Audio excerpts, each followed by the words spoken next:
All right, so I am here with Parker, and I first noticed Parker doing a rando with Karen Wong on the meaning code, probably about 3-4 months ago now. Is that right, Parker? 2 or 3, I think. Yeah. 2 or 3 months ago. Yeah. Man, it feels like so much happens in just like a month or two. That so it feels like things are being stretched out. And yeah, no, I've seen you lurking around, but also on the Discord, and I would say your big kudos, like your claim to fame in the corner, is you got this little corner.com up and running again. .net. .net. That's right. Sorry, my bad. They still haven't Yeah. given me the old domain. I can't have it. So Oh man, what's stopping the relinquishing of the old domain? It's like the powers and principalities trying to stop us, or what? What's no, going no, on? no. It's there's someone who's is part of the Discord or somewhere who has it, Hmm. but I haven't been able to get in contact with them. So it's really just logistical, I think, at this point. But Gotcha. yeah, Okay. that's really This little corner.net. I'll include a link down below. But for like searching for clips, searching for specific people, specific things that were said, um, if we want to make sure to hold someone to account in the court of law, it's going to be the ultimate indexing and way of no, I'm just kind of teasing. But no, seriously, like when that disappeared, what in my early days coming out of the lurk, I was using that a lot to like clip farm and make silly stuff, and but having it back is awesome. So thank you, and yeah. so welcome. I guess I can explain a little better what it is, right? So if you've never seen it, this little corner, is a bunch of channels, right? There are 70 plus at this point that people consider to be at least semi-canonical. I don't know. I keep talking with people about what's actually part of it, and I can't ever get quite straight answers, but I know that's part of like the defining the relationship thing that Paul talks about, or you have a wonderful video, Neal, on what the TLC is. But yeah, there's like 20,000 videos, I think, in that chunk, maybe more, right? More content than you could ever consume probably at this point. And so the thislittlecorner.net, or formerly thislittlecorner.com, in a previous iteration that wasn't mine, is a indexer search engine basically for the whole thing, all the text. Um, so both from the YouTube transcription, which is hit or miss, and a better localized transcription that is, I think, like I said, better, right? Probably 10 to 20% better on getting your words that you're looking for. So you can generally find what you're looking for, just, full text search. So, and then it has links to all the videos, obviously all the timestamps for all the content you're looking for, and some other weird features I've started working on sometimes, which are like finding videos that reference other videos and figuring out like which ones get referenced a lot. So kind of like page ranking, if you've ever heard of that for like Google searches. Yeah, the way Peterson talks about the Bible being the most hyperlinked document, and you can almost, if Jesus is sort of the center of Christianity, then you can almost determine what books belong in the Bible. Well, it's not only based on that, but what books belong in the Bible based on how many times is it something that's citable, that Christ says, that's citable back into the Old Testament, back into and so like something like Isaiah or the Psalms for that matter are like hugely influential, whereas other books are more it's kind of on the edge. So Right.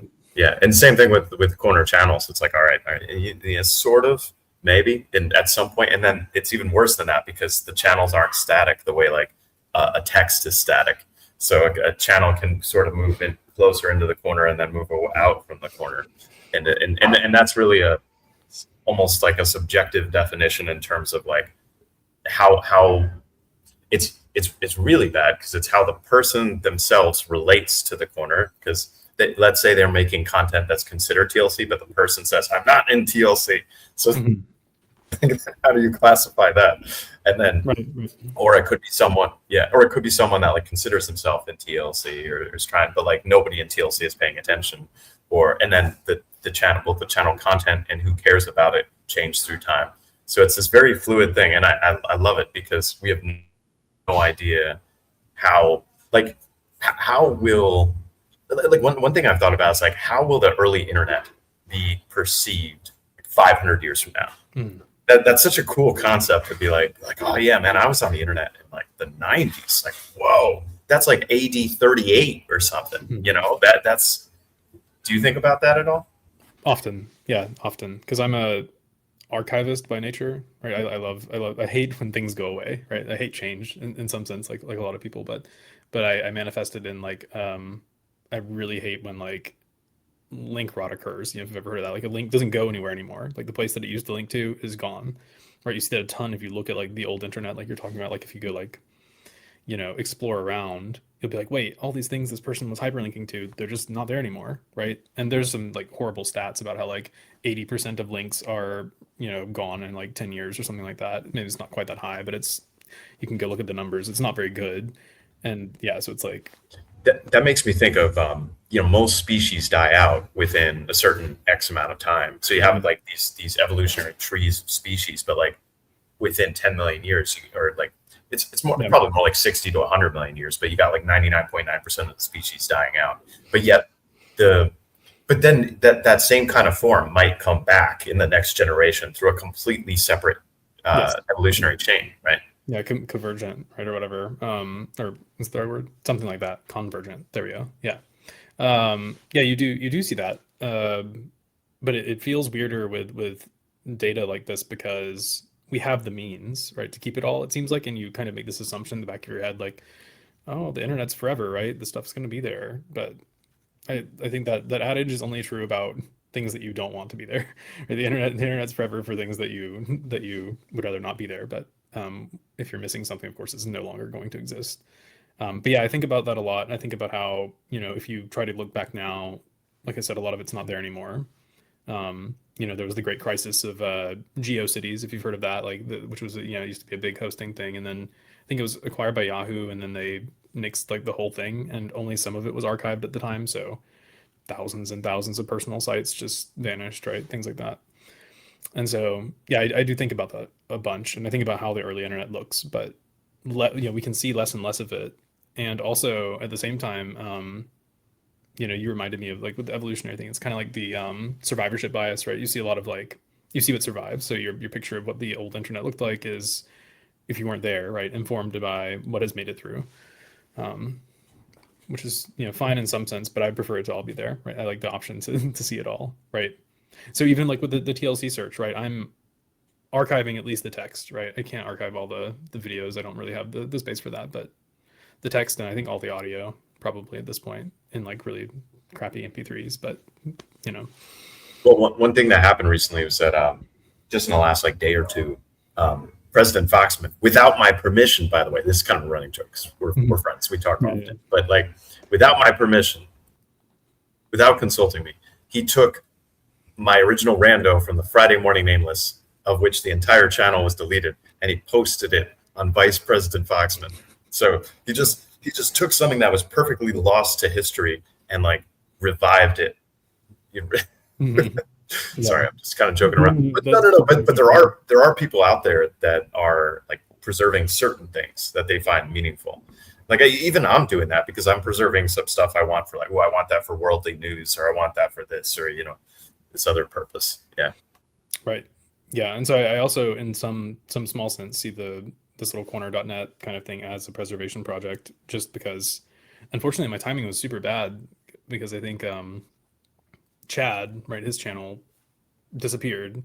And I don't know Chad, I had barely seen any of his content and we'll get into this, I guess. I'm pretty new to the TLC, relatively speaking. But I was like, man, even that, like, it wounds me a little. I'm like, all that lost like content and context is, we may not be able to recover it. Maybe we can, right? But like, it's just like, I don't know why. It's just a personal thing of mine. I just hate seeing data loss, right?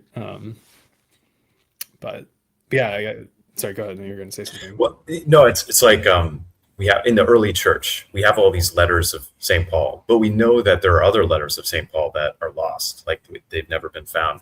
And then, so undoubtedly, there are hundreds, if not thousands, of letters to churches or other apostles sending letters that are, for whatever reason, lost, that are gone. And so it's so interesting because it's like this old like sola scriptura, or the scriptura for TLC would be like, if it's not in a YouTube conversation, it didn't happen or something like that. If it's not recorded, signed, sealed, delivered, then it never happened. But like, there's the spirit of the thing, and like what Chad did during that time affected people and planted seeds, and myself included. Like I would say I'm actually more downstream of Chad than I am of PBK. Like Chad is downstream of PBK. I'm downstream of Chad.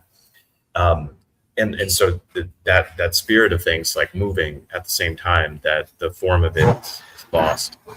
And so I don't think most of the form is lost, but I do think if there's one channel that's worth preserving, it's Grimbriz's channel. That's my sense. Like every video of Grimbriz should be archived, and with to date and timestamp. So that's like, no, he talked about this at this time, like 10 years before X happened or Y or Z. That's interesting. Yeah.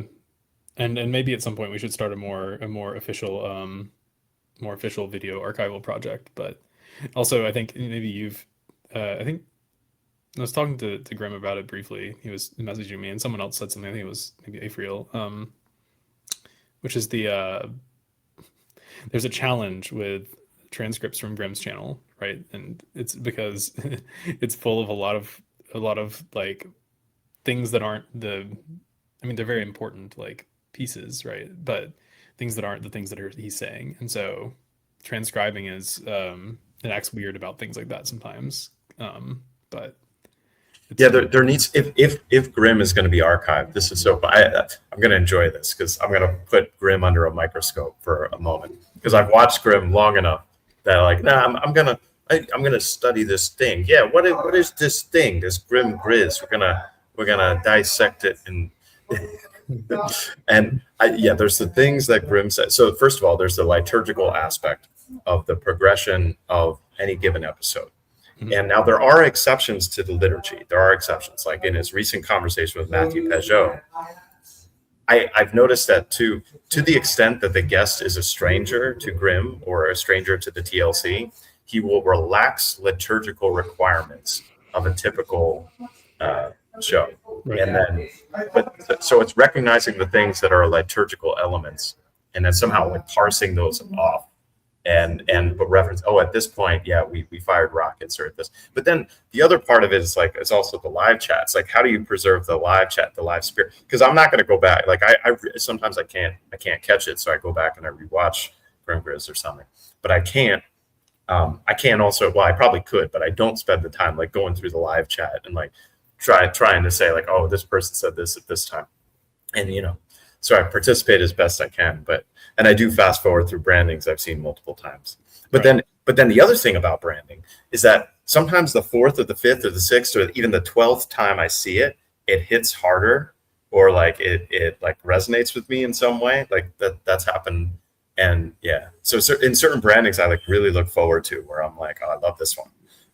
And so I just want to stop and enjoy it. Like maybe I'm in a particularly stressful moment of my day, and it's like, I don't know, baby being delivered. Remember embody. There is no, I'm fully in the postmodern world, but yet somehow I'm not. It's very strange. Like I'm fully in it, but I'm fully not. If that makes sense. Sure. Yeah.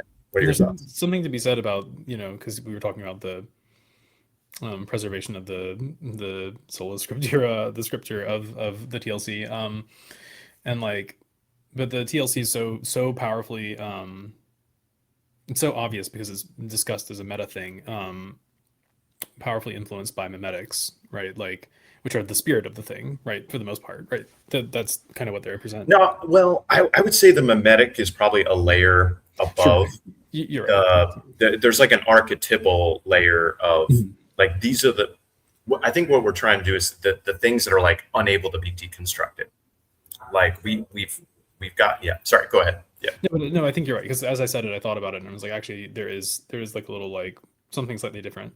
But the memetics are a strong glue force. Yes, right? That's it. And like, even if you like, they're again like outside of the spirit, right? There's still like these things that people share that look a lot more like oral history, or like that are just in their mind now because they've encountered the branding or they've encountered the conversation and the certain phrases like vervachiisms or something like that, right?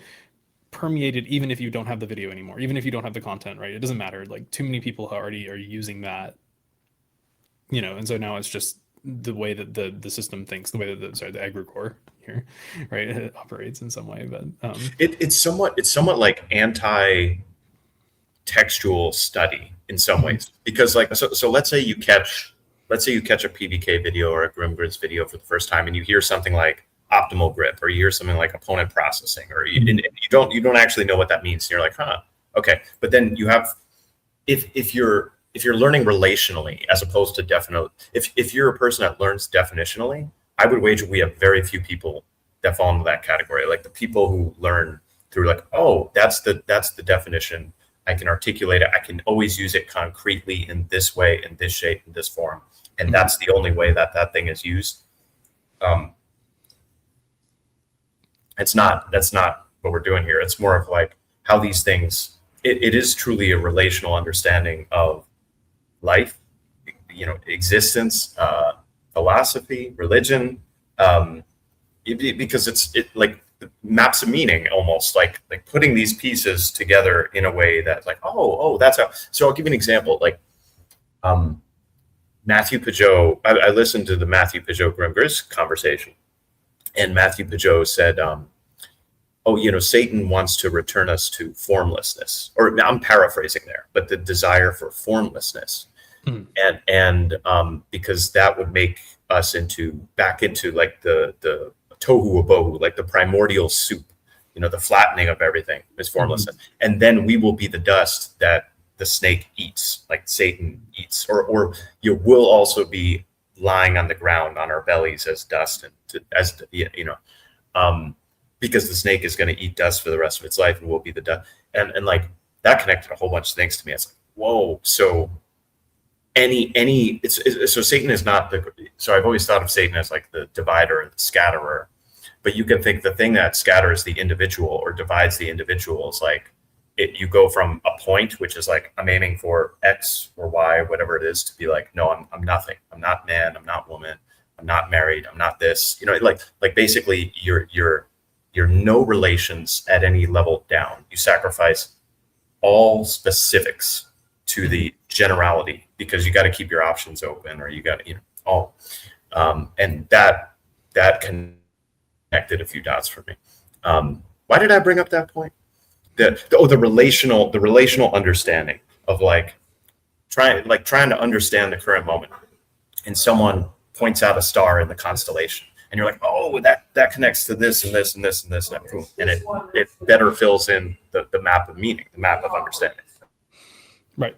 Yeah, and it has automatic salience, again, to use another word that exists within the corner a lot, right? Yeah, seeing the constellation. Yeah, and so I think a lot of the as you were saying, like a lot of the nature of the TLC is preserved through just that, right? Through the relational sort of aspects and the things that exist in the white space between the words, and a lot of things like that, right? There are the Vervaekis for ways of knowing, and you get a lot of that, right? Actually, just again to bring in concepts that are just TLC water, right, that we swim in, right? And a lot of it, like you said, is not propositional, right? It's not just like these individual like doctrines that you can just extract from the text of the video or whatever, which is very interesting, right? And so it was cool to see it at Southeastuary, right? I went to Southeastuary. I'm going to bridge this into like a slight introduction. So I got into the TLC like last late summer, something like that, through a circuitous route that is just like was having a rough time. Decided the solution was to go onto X, Twitter, right, and to learn about learn from philosophers and theologians, right, that are just out there, and somehow made it to eventually finding PVK. It was like a funny little like set of conversations, and I remember it because there's like a milestone. It was right when there was a very good conversation between Pajot, Michael Levin, and Vervaeke. It was that interesting Brave New Biology one, which I didn't watch at the time. I was kind of spooked by it. Yeah, I did watch it. It's one of the weirder ones. Yeah. No, and I learned a bunch about Levin later. Very cool, interesting dude. Strange ideas. I mean, strange, big if true, kind of like actually when you see what's being worked on. But yeah, so then I figured out who I found Paul right on YouTube and was like, oh, well, I think I'm gonna watch a bunch of this. Right? And so I watched, as I like say, like I watched about 100 hours, right, of Paul Vanderklay, and that gives you a really good lay of the land, right? Because he has all these, he has conversations, or he has, these what would you even call them? There's a certain word for it, probably. They're collages almost of Yeah, things yeah, he's thinking about and people, other people in the corner, right? And he's pulling little pieces and clips, and that's very powerful, right? I think I don't know if I said this in a conversation I had before, but it's probably integral to the way that the TLC works, right? Is that there are people who are willing to riff off of and remix and reconsider and recontextualize components from other people within the corner to keep it glued together, right? That's actually super important because I didn't watch anyone else in the corner and learned about a ton of it, right? I knew about a lot of people within it and a lot of the ideas that were spreading around and what they mean and what they're about. And that was enough to basically make me say, after watching it for a little while, like, oh, I want to like hang out with these people. And I happened to learn that South Esther is going to be relatively near me, and I was like, okay, I'm going. Like, it did not take me but like a week or so of like experiencing the stuff here. And that was a super cool experience, right? Because everyone there is so open to conversation, right? It's, part of just the way that the corner works, probably like this one of what I have identified as like one of the core, you know, parts of the yeah. spirit, right? Is that the willingness to converse in a generally really charitable way, right? Not always, but I think 95% of the time it seems like super charitable. Yeah. Um, Well, I think what I've noticed, because there are a fair bit of disagreeable people, but we we've tend to, when it's done well, we we never disagree to the point of sacrificing the relationship. Um, and there's not that eagerness to win over the eagerness of the relationship. And so, yeah, I think that's the unique aspect. It's like the better you know someone, the harder you can disagree in some way, shape, or form. But even still, the moment that someone begins to think something is more paramount than the relationship of people within the space, mm, that is sort of, that's in my mind, that's sort of the dividing line between TLC and not TLC, because you've played some specific thing as like, no, it's not okay that you think differently than I do on this specific thing, whatever it is. Yeah. right, right.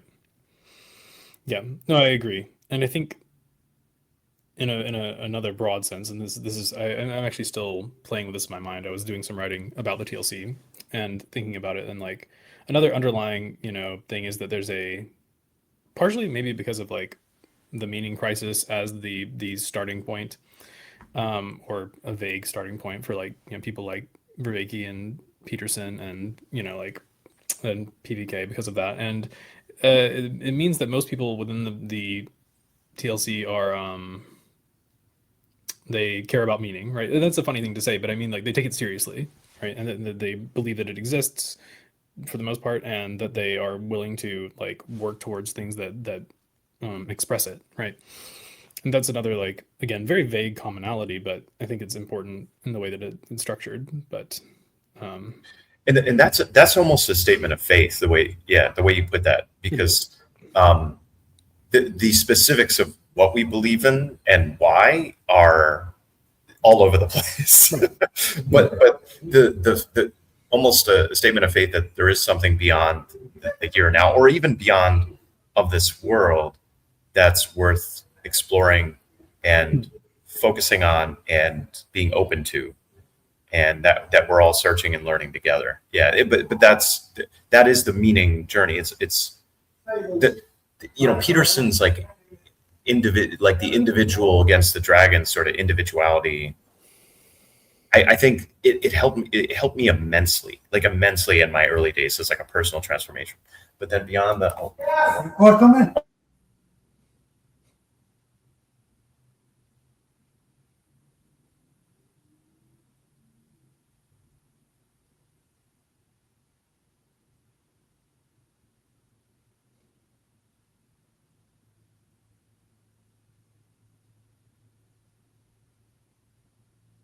Sorry, I'll edit that out after the fact. It looked like you had to bribe someone to keep being here. Well, he's like, are you a customer? I'm like, show him my room key, basically.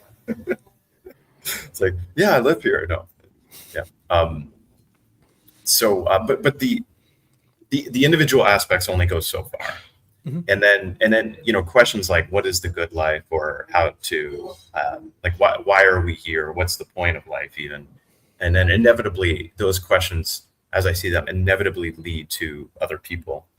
But then the question is like where to begin, especially at a time. So if you believe the questions of a good life and other lead to other people, or how to live well or how to live properly lead to other people, but then you also believe simultaneously that many institutions, or most institutions, are corrupt, are not aimed at the right things, that are in a state of decay. I mean, to put things bluntly, yeah. I mean, that's another thing. It's like a lot of us, the rose-colored glasses are off, and we're calling it as we see it. Mhm. And so where do you go? And then to me that just led to individual friendships, and then seeing the space and seeing the people. And I've been in enough like internet communities, just through games and stuff like that, to know like the ratio of like edifying personalities and people. And what I mean by edifying is like constructive, wanting to build others up, wanting to help others, like in the right spirit, you could say, whatever that thing was. The ratio of those to people that are just trying to get as much as they can out of it, milk it for all it's worth. That ratio is almost always not good. Even in a church, it's not good. That's actually, sorry, I'm meandering all over the place. That's actually something I'm somewhat grateful for in the present time, is that the because church is in general, it depends on your community. Certainly, it depends on your community. But if you're in sort of a major city, church is not a high status activity. And so because of that, typically my experience has been that the people who are going to church or remain in church are typically there for the right reasons. Like they're not looking to somehow improve their social status, improve their standing, etc. And so thankfully I have that kind of church where it's really not a place that you would go to be like, oh, he goes to the fancy city on the hill church, but like I genuinely love the people. And the same goes for TLC. I mean, you look at like PDK's church, and it's like, oh, of course I'm going to make the pilgrimage to this like shining beacon of Sacramento. That's why I love the guy. Like it's the treasure is hidden in plain sight, and it's the specific people, and not worrying about how to extract value from those people, but just loving and seeing and caring for those people, and growing with them along this like ridiculous journey we find ourselves on. So Yeah. So yeah, it was very interesting to see the community in real life, right? I'll try not to harp on it too much, because I feel like it's very easy to get into the trap of talking about the TLC too much, which is fine in some sense, but like the meta sort of conversation happens a lot in my mind, and I mean personally, not just in the space. Um, but yeah, the Southwest tour was great because it's cool to see a manifestation of the digital, right? I think about the digital a lot, and I think about digital communities as you're talking about, right? And um, it's neat to see how it can just materialize into reality, right? Become like an actual physical thing. Um, in a sense, it's and I'm going to use the word again, egregore, right? Where it's actually like the hand of it, right? Out there doing things in the real world. Um, but I found it to be super cool, neat speakers, great time. And again, the most important part is that anyone you can speak to, like in the TLC proper here, you can go deep with very quickly, right? There are very few barriers to, because of just a couple shared underlying ideas. Even it's not even shared like necessarily beliefs beyond, like I said, maybe meaning and things like that. You can automatically just like have a conversation with someone about the deepest level you want, basically. And that was super cool. Everyone was super friendly. So that was kind of how I entered into the space.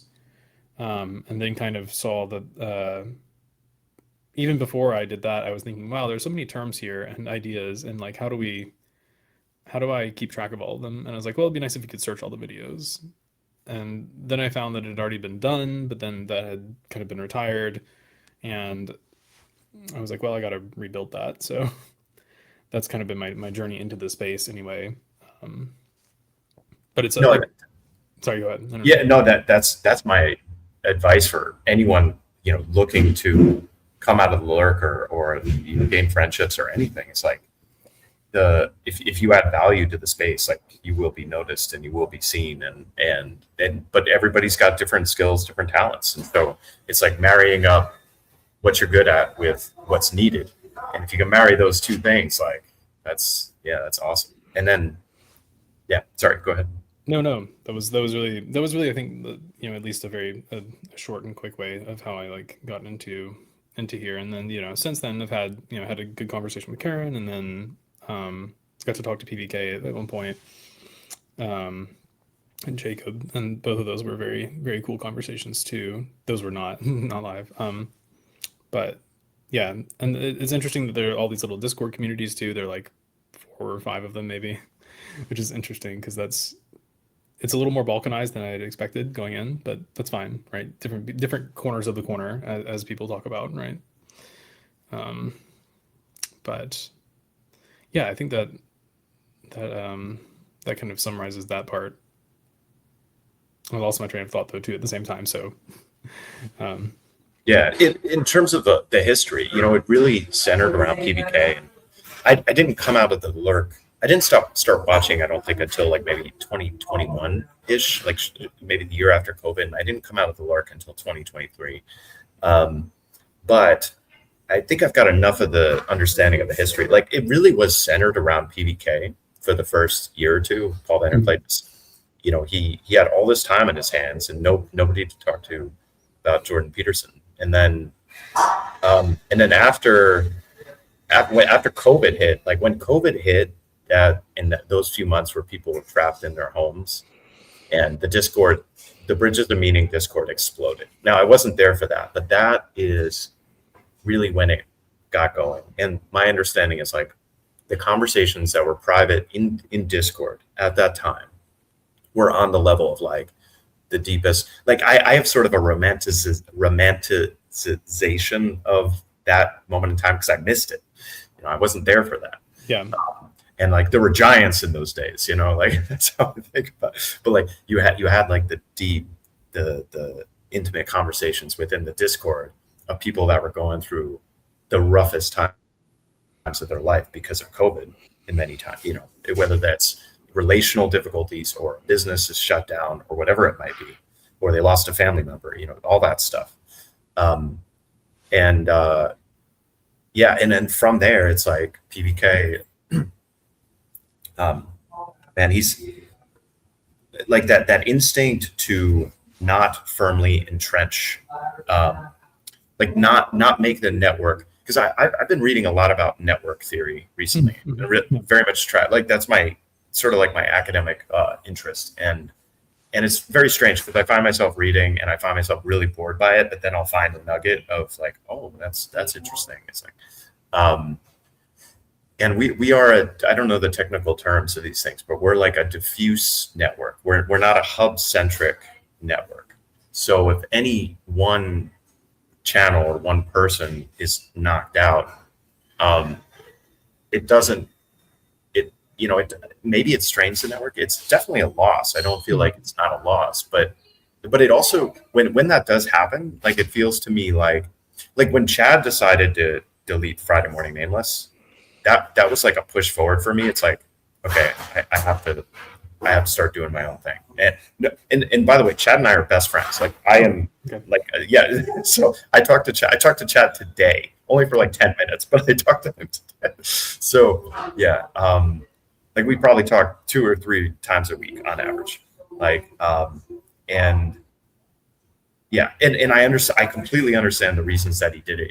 And in some ways, it somewhat the wildness of this space still preserves the awe and the wonder and the mystery somewhat. And that like Chad and Graham are these still unpredictable, untamable lions and wolves, respectively. Chad's more of a bear. Grimm's more of a wolf. Lone wolf. Yeah, Grimm doesn't. Although he's becoming more of a pack animal. I've noticed Grimm. You're changing. a little bit. Um, and, yeah, and so like as a result of people both leaving, but also of people that often either attack others or it creates opportunities for other people to step up and do things, whatever it is, and that's not something that's like someone saying, hey, you should. Sometimes it is though. Sometimes people are like, hey, Neal, you should tell this joke for worldly. Like Ryan Copperman gave me a joke. I'm like, I'm totally going to use that. Yeah, but yeah, usually it's like a bottom up opportunity because something is relinquished or something is stopped, whatever it is. Right. Yeah. The network definitely seems to be self healing, right? Because you said, it's diffuse. Though there are strong nodes of like centrality that happen, but um, yeah, I think about that a lot too because I like maps and graphs, and so I'm like, oh man, someone needs to graph the whole TLC, but it's such an evolving shape that it unless you could do it um, programmatically, it'd be hard. Yeah, Um, it's extremely hard to do because you've got bigger channels that are less that are also like more on the outskirts of things, and then mhm. yeah, man, it's so weird. I love the amorphous, undefinable nature of it. Yes, I'm split on whether or not I love it, right? Because I like to be able to capture something like that, but um, I did think of like I think recently a decent bit about do you know PF Jung? You're familiar with him? PVK did a nice Yeah, yeah, yeah. conversation I've watched some of his stuff. I watched enough to uh, know what he's like about. he's playing the propolicity game, but he's doing it well. Yeah. Don't get me wrong, he's doing it well, but yeah, he's riding on a number of fences and the radical moderate or centrist.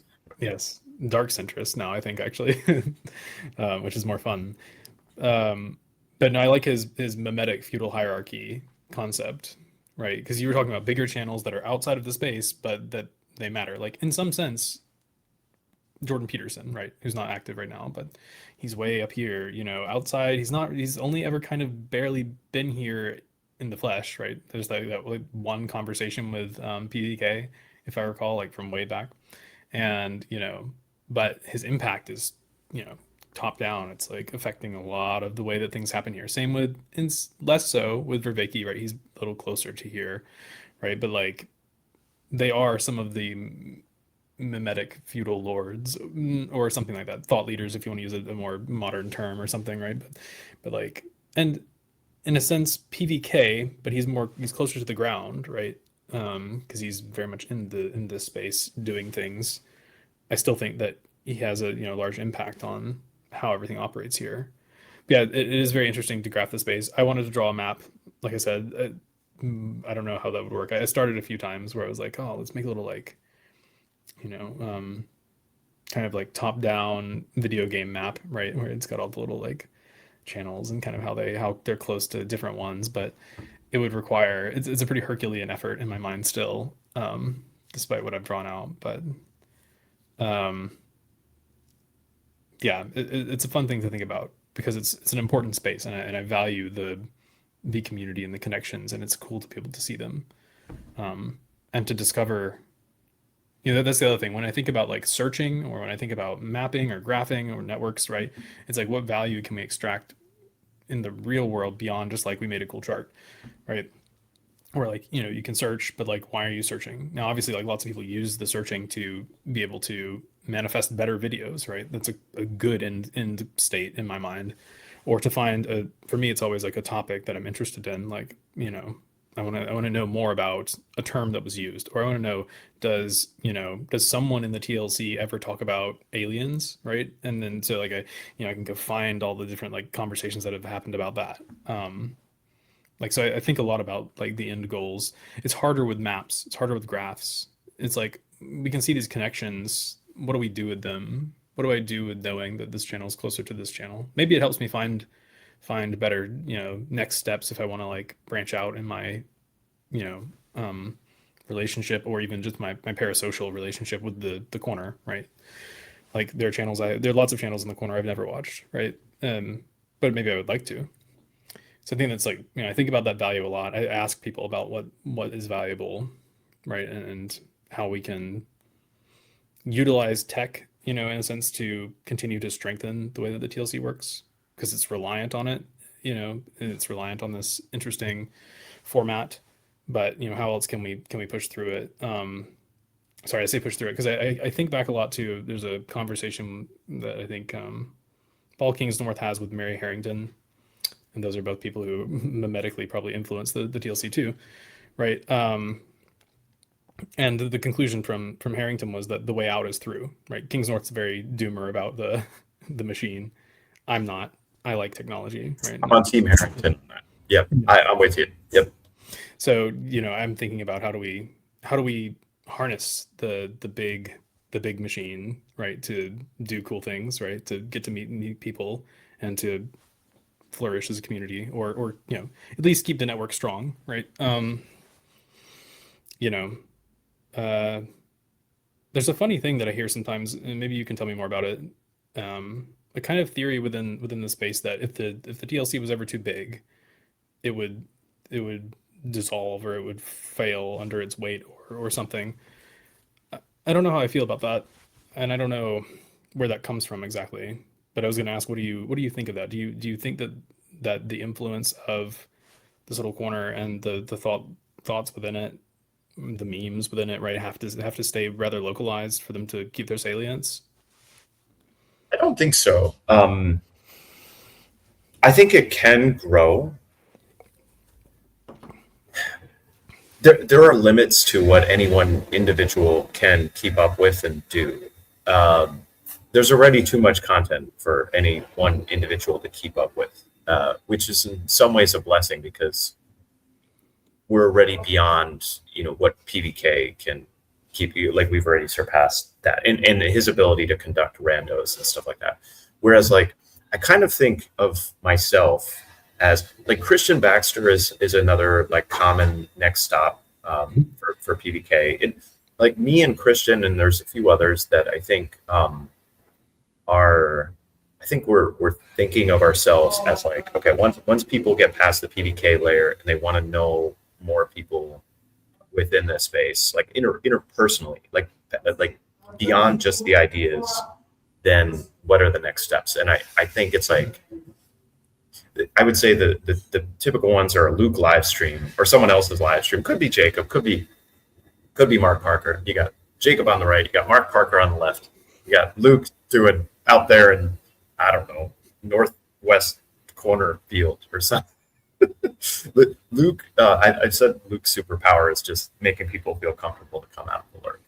And I think my first breaking of the fourth wall was on a Luke live stream, and just for a few minutes, and then I did my rando with Chad, and so I do think it is scalable, because the bigger that it does get, the more people will do randos conversations. I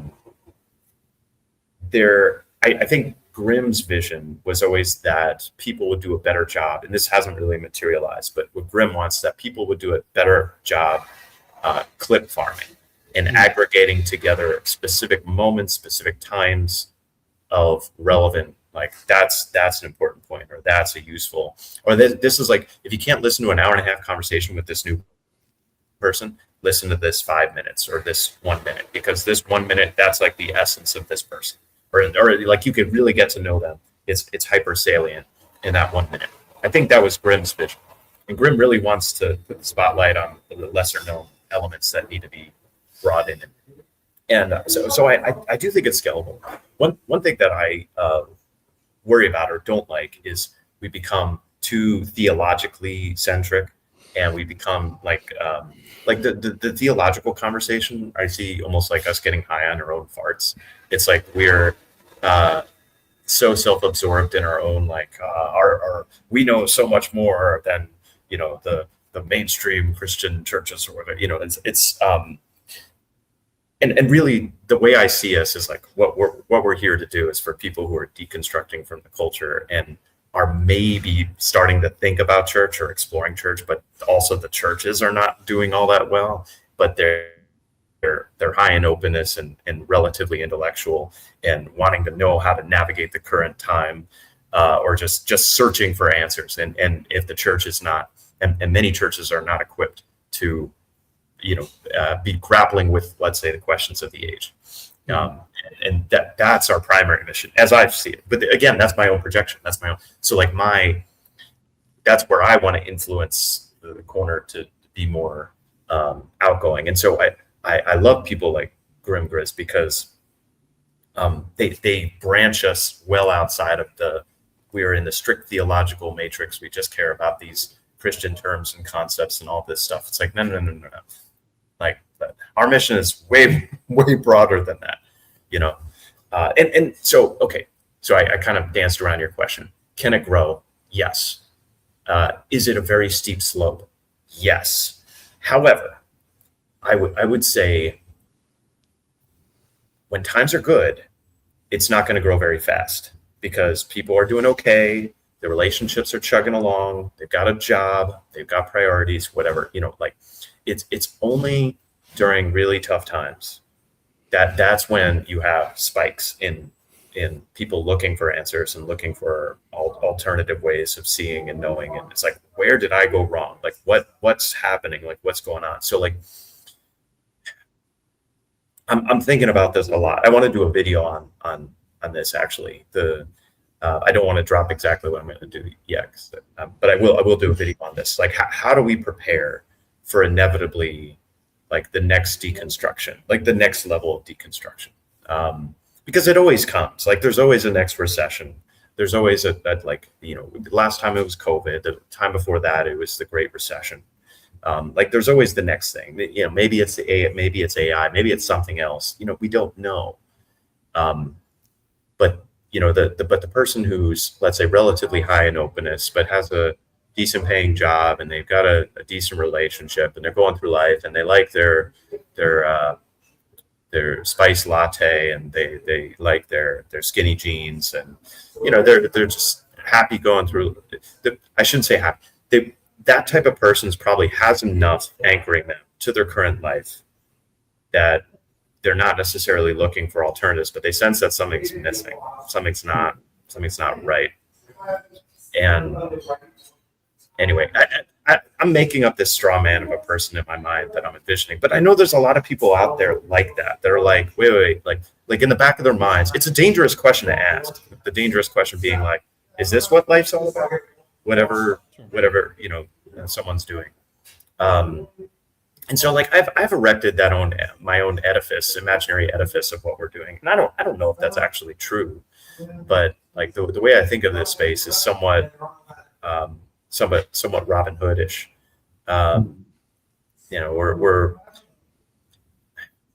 It's Robin Hood-ish in terms of meaning, in that we each have to participate in the culture in the world in some way, shape, or form quite a bit. But at least in the back of my mind, I know that that's not really what matters. And I know that providing sustenance and hope and purpose and to people who are looking for an alternative, I think that's far more important. And I do think the first step is individual. Like it has to be some sort of individual crescendo, a transformation, some sort of turn of heart to say like, no, whoever I am right now, this is not who I am insufficient. This is not who I want to be. But then once that turn of heart happens, then it's like, we're not meant to do this alone. We're meant to help and guide each other, and also to correct one another. The other really cool thing about this space, and I realized this relatively recently, is that like if I start doing stuff on my channel or even in my life that is, let's say, not righteous, not virtuous, there are many of my best friends are now in this space, and they will call me out. Like I will lose status in this space for doing the non-virtuous thing, which so I think it's a really good binding, because I'm motivated to want to continue on this path with you want to have friends that are motivating you to be, it's cliche, but it's like the best version of yourself, whoever you could be. Sure.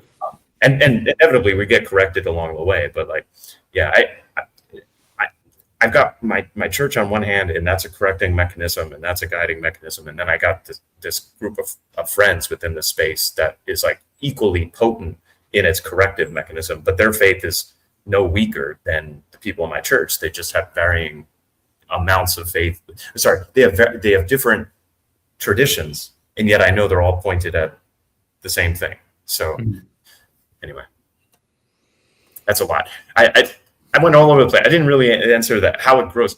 No, yeah. It's like how many people climb Mount Everest? There's probably growing a number of people climb Mount Everest. Probably. And in a lot of ways, it's because people see that you can do it, right? And I mean, that at least helps. Yeah, there were a lot of things there. The one that I think about and that I've thought about for the last little bit is like the thing you said about, what would you call it? Not theological rigidity, but something like that. There's a concern that I have, right, which is that if you're not careful, eventually you become too insular, right? I think a lot about Vervaeke, right, and how he's a very interesting countervailing force to, while also being a friendly guy, right? He is part of the opponent processing, right, because he, for some of the like more theological bent of the space, he acts as a foil, right, that exists outside of that. And in some ways, same for Peterson, but in a different way, right? And I maybe not worry, but I think about it and wonder, like, how do you make sure you keep a good balance, right, to the space, and don't, like you said, become just entirely inward looking, right? Yeah, that's just more of a challenge to a general thought about what could be done to keep the borders porous, right? Well, that's the opportunity right there, So like when I started doing stuff on my channel, it's not even that I'm not interested in theology. It's that, like, compared to the typical person in the corner, I'm far less interested in theology than the typical person. So but then I'm far more interested in things like archetypes, masculine, like male, female dynamics, sociology, like sociological concepts, or how technology affects culture and the downstream implications of that. And so, like, for me, like, exploring those ideas, that's the opportunity, because then I can, like, you're all talking about this, like, I'm going to talk about this. And if nobody cares, okay, fine. But like, but I agree with you completely. Like, the opportunity is when someone is interested in something that's somewhat related, but not directly related. It's like, hey, we need to be looking at this. This is important. This is relevant. This belongs on the map. Right. Yeah, and it's just the other thing is to me, just making sure it isn't, and I'm not accusing anyone of doing this, but from just a general standpoint, like becoming too churchy, right? In some sense, right? Where it's like, well, if you try to, like, if you're trying to like pull new people in, they make, maybe snap judgments if they're, if it looks a certain way, because of the way that YouTube is, right? If you know about like different YouTube communities, like, it's just part of that or part of this or whatever, right? That happens very quickly. Yes, just something that I'm thinking about and to think about, right? About the way that things work here. Because again, I'm very new. I don't have any, like, I'm out of the lurk, but I'm also very, just tentatively here, in this sort of way. So, what tends to happen is that someone does something new in a unique way, and maybe like 1 out of 5 or 1 out of 10 times, it's like, whoa, that's really good. Mm-hmm. And then it becomes the de facto standard. And the other 9 out of 10 times it gets dropped, and it's not a thing. But like Jacob Federucci, he started the StreamYard and live streams, like, before, and then people are like, oh wow, like you can have the Discord conversations, but you can do it, the new meta. Yeah.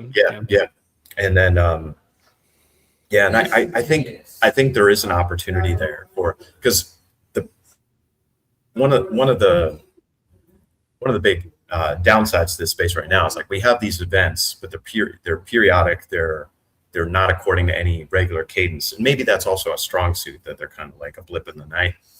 But it would be really nice if we had like some mild structure of like events, or and I actually have something in mind, but it's very early days. But you know what I mean, like some established ways of like routinely being able to meet other people in this virtual space.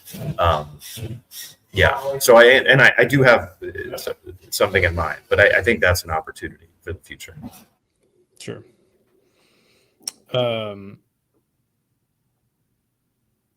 I'll have to go pretty soon. So, but I had a really like off course change of topic for you. Sure. Yeah, no problem. Which were maybe two things, right? You're a fan of Babylon 5, right? Yes, yeah, absolutely. Yeah. One of my top 3 shows of all time.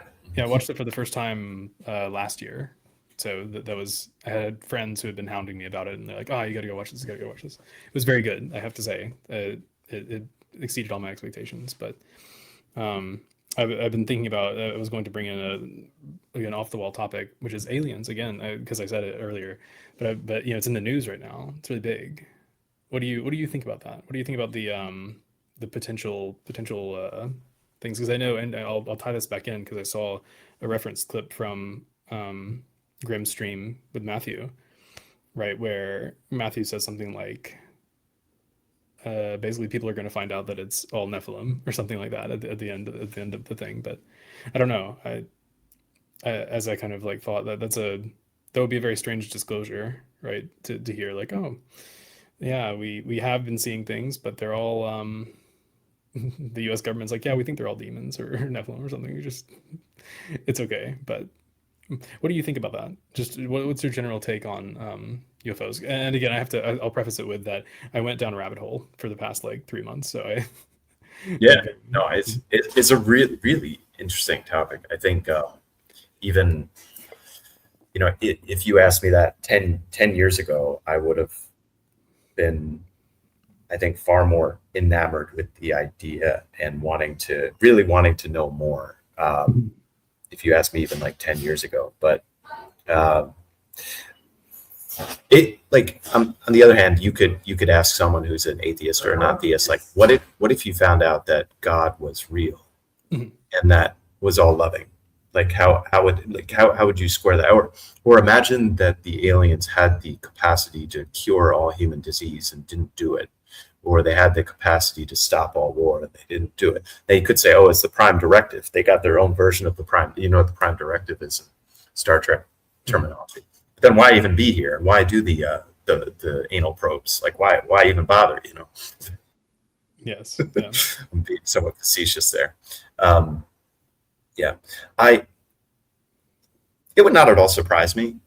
I'm not sure that it really would change much for me.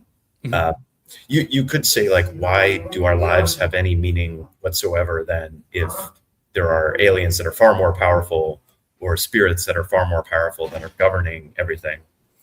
But the same thing goes for God too, because, you know, like why would our lives have meaning if God can do everything? Yeah, I think it's going to be. I think it's going to be a really rough time, and I think it's going to be like a generation. I don't think it's going to be a short amount of time. I think it's going to be a really rough time for a generation that is pinning their hopes on this world, like the worldly things, and the fact that like we are in control of our own destinies and all this fun stuff.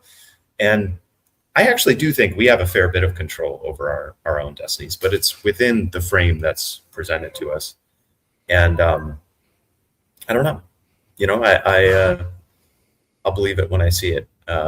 Yes. And there's a phrase, this has stuck with me too. And this is like Mary in the Bible, you know, in the Gospels, where it's like, and she kept all these things and pondered them in her heart. And it's sort of, it's not being unaffected by the things that we learn, but it's not being oblivious, and it's not burying our heads in the sand, but also not despairing, despair is a choice. It's an action. And it's also not acting rashly in any way, shape, or form, and just sort of waiting And I don't know how the revelation of aliens would change my strategy in terms of binding myself and people together that I care about. Like I don't think it would. Yeah. So in effect, I'm giving up that aspect of my agency to the Lord, you could say. Sure. So that's how I think. Now, but like, I would not at all be. I would be surprised, but on the other hand, I would not all. Because after all, it seems like a lot of wasted space. That's the Contact quote, right? Right. That's right. Yeah. Actually, I just watched Contact for the first time too this year, like just a month ago, which is funny. I should have seen it before then, but yeah, it was very good. It was very good, but yeah, I think it was at the very beginning of my pretty early on in learning about UFOs, because I have that again. My whole life didn't know anything about them. Did a 3-month deep dive, or maybe a little bit more, and now I'm like, I know a lot. But Kurt Jaimungal, very interesting guy, has his nice theories of everything YouTube channel, which I like. And he's on some other podcast, and he says something like, I think ontologically for a lot of people it wouldn't matter, right? Or it just really wouldn't change anything. Kind of like what you're saying, like if they came out tomorrow and said like, yep, we're not alone, there are lots of other aliens, blah blah blah. Like a lot of people would just, it doesn't do anything for you in terms of your community or getting your groceries or like paying the bills. Like all that is going to basically stay the same, probably, right? And would it actually matter? Well, it'd be nice to, like, we are in search of let's say a national or an international goal. Like we don't seem to have like a uniting national telos, or and if there were a set of requirements, or if there was like, in order to join the federation, or if or you don't want to join the federation, international space politics, then we can start. What was it's it? a threat. If it's a threat, right? Like that. Yeah. That's an oft-cited thing. I think it's not. I think it's Ronald Reagan. Someone says something like, if only there were another sort of threat from outside of these nations, we could all work together. And it's like, oh well, you're right. Like it could provide a certain sort of unifying telos, or if it was bad. But it might do more harm than good, and just panic and fear. I don't know. I don't know. So. Yeah, it would certainly be something. It's shaping up to be very, as you said, like there does seem to be something is shaping up. In general, I think you kind of were alluding to it a little bit with people being disappointed, perhaps this generation worth. But between that and AI and a few other things, there seems to be convergence. It's hard to like pin exactly what it is, but a lot of people talk about. It's something I've noticed in the last like few months, a certain sort of feeling like something's on the horizon near, right? And I'm challenged in that I don't know if that is not just something that happens a lot, right? In history, maybe it does, and it probably does, and nothing happens, right? People feel like they're on the edge of a great unveiling, right? The eschaton is at hand, right? But sometimes things do happen, right? And it's weird that there seems to be an agreement across domains, right? That something is coming. And I think that was the other thing that Pajot referenced, Matthew Pajot, in Grimm's thing, where he said that he noticed more people talking about in podcasts about Enoch, the book of Enoch, right? Like across like, and that's a weird pattern to notice, right? It's like, why would that happen, right? Like it's the same sort of thing in my mind, where it's like there are weird converging patterns of like the signal change, right? But yeah, I mean Kurzweil, he's getting kind of old, but yeah, he was the eminent transhuman voice, and he his projections were the singularity was 2029, right. And I gotta say, with the way LLMs have been going, it's shaping up. Like I would be surprised if we don't know. I'd be surprised if there's not a more evident threshold that we cross within the next 5 years. Yeah. And I don't know where to put my chips on either side of this line, but it's either, and if aliens come out of the lurk, then all bets are off, but the same thing goes if AI gets to the point of recursively improving itself such that manifests itself in physical reality. If suddenly we have robotics that are able to construct 100-story towers and mine all the mineral, like the entire supply chain. And we have portable fusion generators that the AI is manufacturing, and like, then all bets are off. I don't know. Now, I suspect that's probably that we have discovered all the low-hanging fruit in the tech tree, so to speak, and that I also suspect that AI will not be able to recreate the right brain, in that it will not be able to inherently, in and of itself, recognize quality.